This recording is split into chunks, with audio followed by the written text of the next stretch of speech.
Hello and welcome to Dynamic Study. Today I will discuss about UGC net paper one और paper one के अंदर आज मैं एक बहुत इंपॉर्टेंट टॉपिक के बारे में डिस्कस करने वाली हूँ।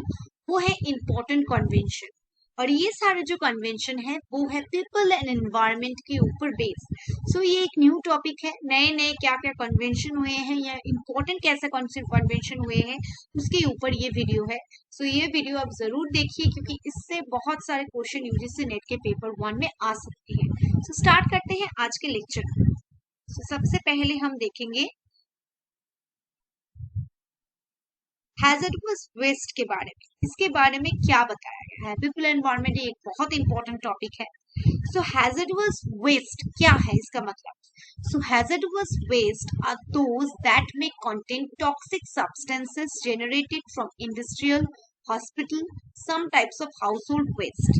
सो हैजर्डस मतलब जो चीजें बहुत हैजर्ड करता है, जो चीजें बहुत इम्पैक्ट फेलता है हमारे सोसाइटी में, हमारे हेल्थ पर, वही चीजें जहाँ जो जिसमें टॉक्सिक चीजें हैं, जहाँ पर इंडस्ट्रियल प्रोडक्ट्स है, हॉस्पिटल से जो टॉक्सिक चीजें आते हैं, हाउस होल्ड से जो डर्टी चीजें आते हैं, वेस्ट आते हैं, उनमें बहुत टॉक्सिक सब्सटेंसेस जो जो चीजें रहते हैं उसको हम हैजर्डस वेस्ट कहते हैं। These wastes could be worship, inflammable, explosive or react when exposed to other material। ये जो वेस्ट है, ये जो वेस्ट मटेरियल है, ये कभी कभी इन्फ्लेमेबल हो सकता है, कोर्सिव हो सकता है, मतलब रिएक्शनरी हो सकता है, एक्सप्लोसिव हो सकता है, मतलब कभी विषक्रिया हो सकता है। ये अगर किसी मटेरियल के संस्पर्श में आ गया तो उससे कुछ अलग डिफरेंट एक बहुत रिएक्शन हो सकता है सोसाइटी में, आई मीन ओवरऑल एनवायरमेंट में। Okay. Any substance that is present in the environment or released into the environment causing substantial damage to public health and welfare of the environment is called hazardous substance. So any substance, ऐसा कोई भी चीज that is present in the environment, हमारे environment में है और release हो रहा है एनवायरमेंट में, कॉजिंग सब्सटेंशियल डैमेज, जो पब्लिक हेल्थ में, पब्लिक वेलफेयर में एक बहुत बड़ा डैमेज कर रहा है, पब्लिक के हेल्थ पर इम्पैक्ट फैल रहा है। Okay, and welfare of the environment is called hazardous substance. लोगों के वेलफेयर में, एनवायरमेंट में हैजर्डस जो चीजें हैं, जो ह्यूमन हेल्थ में इम्पैक्ट करता है, उसको कह सकते हैं, उस सब्सटेंस को कह सकते हैं हम कि वो एक ऐसा चीज है जो हमारे इंसान के हेल्थ के लिए बहुत खराब चीज है। वो उन चीजों को हम कह सकते हैं hazardous waste. Okay, hazardous waste may be found in different physical states such as gaseous, liquids and solids। so ये किसी भी टाइप का हो सकता है, गैस फॉर्म में हो सकता है, लिक्विड फॉर्म में या सॉलिड फॉर्म में, एनी टाइप ऑफ फॉर्म में ये रह सकता है। The international community has defined the responsible management of hazardous waste and chemicals as an important part of developing a sustainable economy with Sustainable Development Goal 12। So the international community, जो international समाज है हमारा, उन्होंने define किया है इसको क्या, किस हिसाब से, responsible management of hazardous waste and chemical as important part, कि ये जो हैजर्डस वेस्ट है, केमिकल्स प्रोडक्ट्स है, इसको रिस्पॉन्सिबली मैनेज करना ये बहुत इंपॉर्टेंट है, जिससे कि होगा सस्टेनेबली, जो इकोनॉमी है वो सस्टेनेबल हो पाएगी। सस्टेनेबल डेवलपमेंट गोल 12 का एक पार्ट है ये जो हैजर्डस वेस्ट को मैनेज करना। सो ये एक बहुत इंपॉर्टेंट क्वेश्चन आ सकता है कि हैजर्डस वेस्ट को मेंटेन करना कौन से सस्टेनेबल डेवलपमेंट गोल का पार्ट है। सो 12 सस्टेनेबल डेवलपमेंट गोल का पार्ट है हैजर्डस वेस्ट को मेंटेन करना। Okay, next, so disposal of hazardous waste, इसको हम क्या कर सकते हैं, कैसे इसको हम डिस्पोज कर सकते हैं, कैसे इसको हम दबा सकते हैं, रिसाइकलिंग कर सकते हैं, उससे कुछ नया चीज बना सकते हैं। नेक्स्ट, प्रोटेटेड सीमेंट, इससे कुछ हम सीमेंट बना सकते हैं। इंक्लिनेशन, डिस्कर्शन और वेस्ट टू एनर्जी, इससे हम इसको डिस्ट्रॉय करके हम एनर्जी बना सकते हैं इसको। नेक्स्ट, हैजर्डस वेस्ट लैंडफिल, जो एरिया गैप है वहां पर लैंडफिल कर सकते हैं। प्रोलिसिस एक टेक्निक है, वो कर सकते हैं, मतलब हैजर्डस वेस्ट को हम कैसे कंट्रोल कर सकते हैं। ओके, नेक्स्ट देखते हैं अब देखते हैं Stockholm convention on pesticide persistent organic pollutants. Okay, so Stockholm Convention on Persistent Organic Pollutants is a global treaty to protect human health and environment from persistent organic pollutants, POPs. Okay, इसको हम short form में POP कहते हैं. So Stockholm Convention on Persistent Organic Pollutant एक global treaty है, एक विश्वजनीन treaty है जो प्रोटेक्ट करता है ह्यूमन हेल्थ को और हमारे एनवायरमेंट को. ये जो परसिस्टेंट ऑर्गेनिक पॉल्यूटेंट है, जो परसिस्ट करता है, रहता है ऑर्गेनिक पॉल्यूशन, उससे. ओके, ये it was open for signature in 2001 in Stockholm Sweden and became effective in 2004. सो ये जो एक ट्रीटी है, ये साइन के लिए ओपन किया गया था स्वीडन के द्वारा 2001 में स्टॉकहोम पर, एंड ये अल्टीमेटली इफेक्टिव हुआ 2004 से.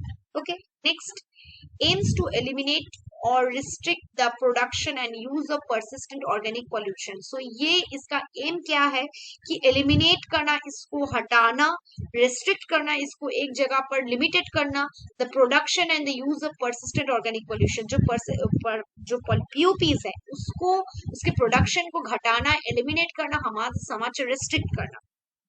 I mean समाज में means environment. Next, POPs are defined as, POP का मतलब क्या है, ये persistent organic pollutions क्या है? Defined as chemical substances, ये chemical substance है that persist in the environment, जो हमारे environment में रहता है. Bioaccumulation through the food web, ये हमारे फूड वेब में, फूड खाद्य जालिका है. हम पत्ते खाते हैं, एनिमल्स को खाते हैं हम. तो ये फूड वेब में क्या होता है, ये एक्यूमुलेट हो जाता है. And people are risk of causing adverse effect to human health and environment. So इससे क्या होता है, ह्यूमन के हेल्थ पर और एनवायरमेंट पे एक बहुत बड़ा एक खराब रिस्क हो जाता है. Okay, so POPs are listed in various annexes to the Stockholm convention after through scientific research. जो POP को स्टॉकहोम कन्वेंशन में बहुत सारे साइंटिफिक रिसर्च के बाद इसको आइडेंटिफाई किया गया है. डेलिबरेशन से नेगोशिएशन अमंग मेंबर स्टेट्स. तो इसको कैसे कंट्रोल किया जा सकता है, कैसे हटा सकते हैं एनवायरमेंट से, इसके रिलेटेड कन्वेंशन में बहुत सारे बातें हुए, नेगोशिएशंस हुए मेंबर कंट्रीज में. सो ये बहुत इंपॉर्टेंट है परसिस्टेंट ऑर्गेनिक पॉल्यूशन को हटाने के लिए. ये खराब चीजें हैं जो बायो एक्यूमुलेशन होता है फूड वेब में, और जिससे क्या होता है कि ह्यूमन हेल्थ में और एनवायरमेंट एक एडवर्स इफेक्ट होता है. ओके, नेक्स्ट देखते हैं. नेक्स्ट है एनेक्स ए, एनेक्स बी, एनेक्स सी के बारे में देखते हैं. एनेक्स ए में क्या है, एलिमिनेशन. सो पार्टीज मस्ट टेक मेजर्स. इसमें ये जो मैंने यहाँ पर, तो 1 मिनट, हाँ, यहाँ पर जो एनेक्सेस की बात कर रही थी. So POPs are listed in various annexes.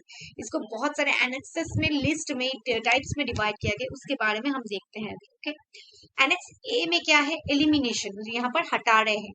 So parties must take measure to eliminate the production and use of chemical listed under Annex A.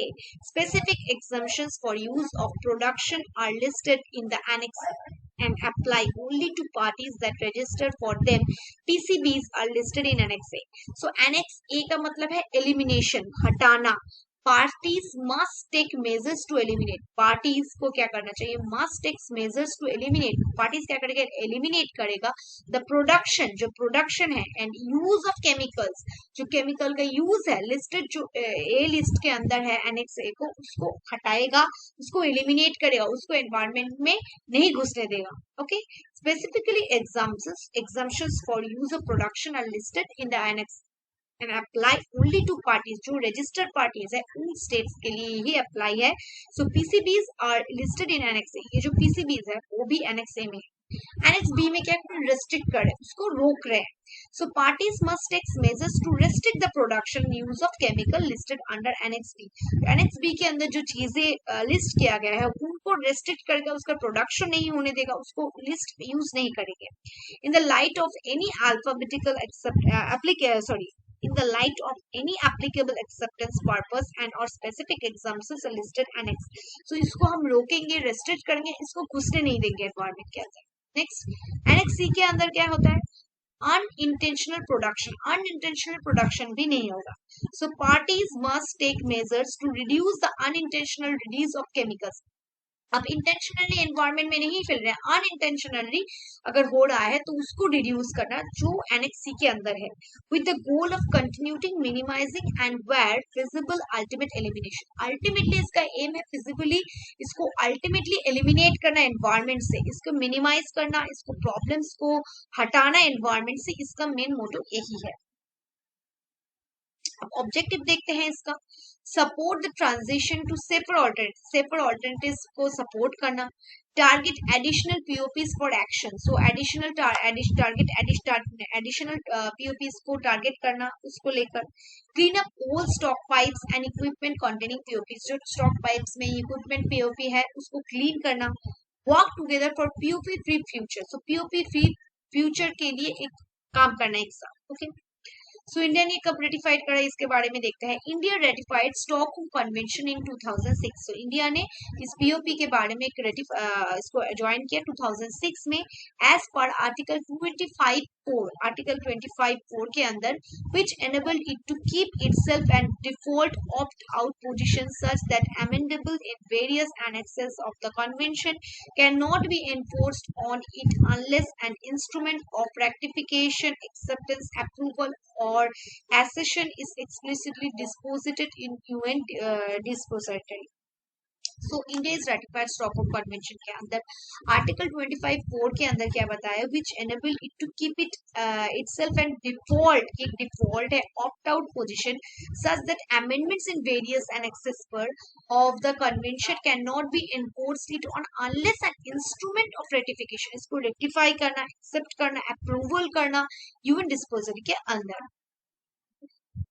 Next देखते हैं, the convention calls to ban 9 of the dirty dozen chemicals, key POPs, limit to use DDT to malaria control and curtail inadvertent production of dioxins and furans। The convention listed 12 distinct chemicals and 3 categories, so 3 categories में इसको divide किया गया है। So the convention called ban 9 of the dirty dozen, so ये जो dirty चीजें हैं POPs को बैन किया गया है, इससे DDT जो है मलेरिया के लिए उसको कंट्रोल किया गया है, इन्वर्टमेंट प्रोडक्शन में जो आते हैं प्रोडक्ट उसको कंट्रोल करने की बात की गई। तो कन्वेंशन लिस्टेड 12 डिस्टिंक्ट केमिकल को 3 कैटेगरीज में डिवाइड किया गया, 12 केमिकल्स है जिसको 3 कैटेगरीज में डिवाइड किया गया है। 8 पेस्टिसाइड्स है, क्या क्या है इसके अंदर, एल्ड्रीन, क्लोरिडिन, डीडीटी, टेड्रिन, एंड्रिन, हेप्टिक्लर, मैट्रिक्स एंड टोक्साफेन, तो ये चीजें हैं। नेक्स्ट है 2 इंडस्ट्रियल केमिकल्स, इसके अंदर है पॉलीक्लोरिनेटेड बाइफ्लेंस एंड हेक्साक्लोरिबेंजीन। नेक्स्ट है 2 United by products of many industrial processes involving chlorine, such as waste incineration, chemical and pesticide manufacturing, and pulp and paper bleaching, जो चीजें हैं common refer toxins and ferns, तो इन चीजों को कंट्रोल करना। नेक्स्ट बैसल convention, ये एक बहुत इंपॉर्टेंट कन्वेंशन है, बैसल कन्वेंशन के बारे में देखते हैं। So Basel convention on control of transboundary movements of hazardous waste and their disposal. Hazardous waste जो है उसको कंट्रोल करने के लिए ट्रांसबाउंडरी एक मूवमेंट है ऑल ओवर द वर्ल्ड, सो उसको कैसे डिस्पोज किया जा सकता है, कंट्रोल किया जा सकता है, इसके बारे में बैसल कन्वेंशन है। Next, an international treaty was designed to reduce the movements of hazardous waste between nations। hazardous waste को hazardous जो waste है उसको कंट्रोल करना इंटरनेशनल ट्रीटी है, जो जिससे क्या करेंगे, hazardous जो waste है उसको हम कंट्रोल करेंगे, रिड्यूस करेंगे। Next, Haiti and United States have signed convention but not ratified it। उन्होंने ये साइन किया है बट रेटिफाई नहीं किया है। कितनी पार्टीज है, 188 पार्टीज ने बैसल कन्वेंशन को सपोर्ट किया है। ओके, तो इसका मेन गोल देखते हैं। Main goal is to prevent the transfer of hazardous waste from developed to less developed countries. जो डेवलप कंट्रीज है वहां से ये लेस डेवलप्ड कंट्रीज में ये जो प्रोडक्ट्स है, ये जो हैजर्डस वेस्ट है ना पहुंच पाए, ये चीज है। Next, it does not address the movement of radioactive waste। ये does not address, ये क्या एड्रेस नहीं करता है जो रेडियो एक्टिव वेस्ट है, इसके बारे में ये इस बैसल कन्वेंशन में काम नहीं किया गया। Okay. The convention is also intended to minimize the amount of toxicity of waste generated to ensure their environmentally sound management and to assist LDCs in the environmentally sound management of the hazardous and other waste they generate.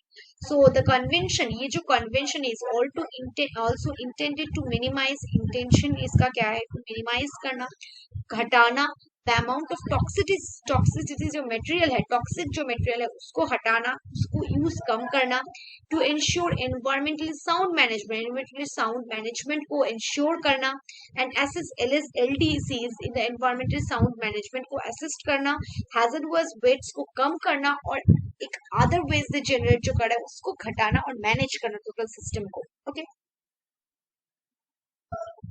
Next, Rotterdam convention. Rotterdam convention किस बारे में है? So Rotterdam convention on the period inform consent procedure for certain hazardous chemicals and pesticides in international trade.